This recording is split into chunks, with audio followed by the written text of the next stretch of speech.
Сәлем достар, аяқ киім немесе техника сатып алғанда, қорапта силика гель деген жұмбақ жазуы бар кішкентай қалташа таба аласыз. Оның ішінде ақ немесе сұр түсті ұсақ түйіршіктер бар. Ал көпшілігіміз қажет емес сияқты қалташаларды лақтырып тастаймыз. Бірақ бұл жеткілікті әмбебап адсорбент. Оны күнделікті өмірде көптеген жерде қолдануға болады.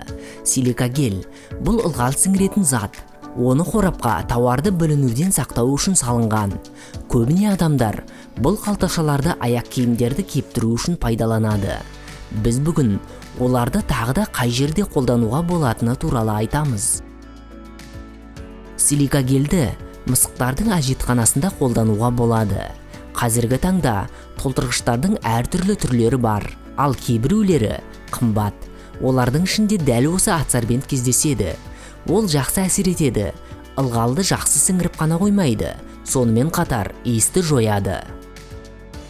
Силика гельдің көмегімен су болған телефонды құтқаруға болады. Егер сәті түссе тіпті суда көп болған құрылғыға екінші өмір бере аласыз. Мұны істеу үшін сізге сим картасы мен аккумуляторды алып, оны силика гельмен толтырып, түні бойы қалдырыңыз. Силика гель қатты немесе дымқыл иіспен күреседі.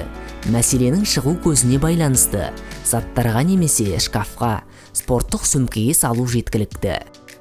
Сондай-ақ адсорбент ескі фотосуреттерді бірнеше жылдар бойы сақтауға көмектеседі. Егер сіз фотосуреттері бар қорапқа силика гель қалташасын салсаңыз, олар енді күңгірттенбейді және бір-біріне жабысып қалмайды. Силика гель күміс бұйымдарды күңгірттенуден және тоттан қорғайды. Нұсқаулық бірдей, қалташаны бұйымдар сақталған қорапқа салыңыз. Үйде тұқым сақтайтындар дымқыл болмас үшін оларға ылғал жібермеу өте маңызды екенін біледі. Мұндай жағдайда да силика гель көмектеседі. Қалташаны тұқымның жанына қойыңыз. Көріп отырғандарыңыздай, силика гельді тіпті оның бір ғана функциясы болса да, көптеген салаларда қолдануға болады. Қиялыңызды іске қоссаңыз, оны қолданудың бірнеше жолын табуға болады. Келесі жолы бұл қорапшаны лақтырмаңыз.